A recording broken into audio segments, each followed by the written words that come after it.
Hello guys, I hope you're all doing well and welcome back to the channel where it is now official. Marcus Rashford is officially a Barcelona player. And funnily enough, as I was recording and uploading the previous video where we discussed the penalty clause in his deal, FC Barcelona went ahead and made the full official announcement themselves. He has signed on loan from Manchester United for the season, and there is an option to buy in the deal. I'm really excited about this signing. It's one that has a lot of potential. There is a lot of opportunity here for both parties, Rashford and Barca, to benefit massively from this move. Coming up today, we're going to talk more about him as a player, the type of player he is. We're going to show more evidence on why Barca is exactly the fresh start he needed. And we also have some insightful quotes from the last Englishman to play for Barca.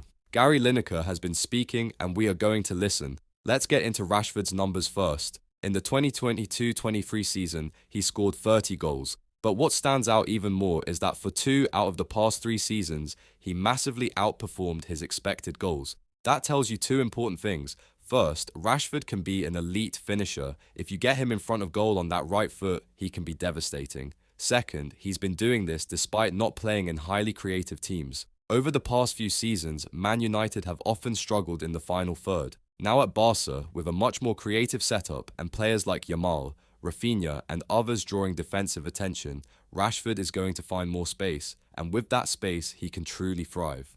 Now let's move to those really interesting Gary Lineker quotes. I think Lineker provides a much more balanced perspective than most UK media voices on Rashford. And it's especially significant because Lineker himself once made the same journey, leaving English football to join Barca. Lineker scored 51 goals in 138 games during his 3 years at the club and is still fondly remembered. So when he says, "I think Rashford will do great at Barca," it's worth listening to. He believes Rashford is in the right mindset and that this is a fantastic challenge for him. And Lineker knows how rare it is for an Englishman to make this kind of move. He did point out that competition will be tough. Barca already has great players like Yamal, Lewandowski and Rafinha, but also reminded us that modern teams play so many matches, rotation is inevitable. He also said something very interesting about Lewandowski, that while he's still producing, he is past his peak, and that opens up a door for Rashford, possibly even as a number 9. Flick likes his versatility, and with Lewandowski being subbed off more often last season, it wouldn't be surprising to see Rashford getting plenty of time centrally.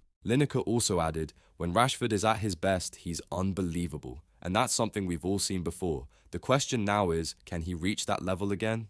Lineker thinks so. He pointed to other players who left United recently, guys who looked finished but ended up thriving elsewhere. He believes there's something not quite right at United and that Rashford escaping that environment could unlock his best again. And honestly, I agree, especially when you look at how the English media has treated him. They love building players up only to tear them down. And they've been relentless with Rashford despite his numbers for both club and country. Meanwhile, other English stars like Jack Grealish get away with far worse performances and behaviours and don't face the same criticism. That double standard has been obvious and it's taken a toll on Rashford. Last season's loan spell at Aston Villa helped him feel like a footballer again. Now, he moves to a new country, a new league with a fresh start, and a manager in Hansi Flick who believes in him. So welcome Marcus Rashford to Barca. We're excited to see what you can do. This signing might be just what he needed, and I can't wait to see how this plays out. Let me know your thoughts on everything we discussed. What do you make of the official announcement? Can Rashford find his best form again at Barca? Thank you for watching, and as always, see you in the next one.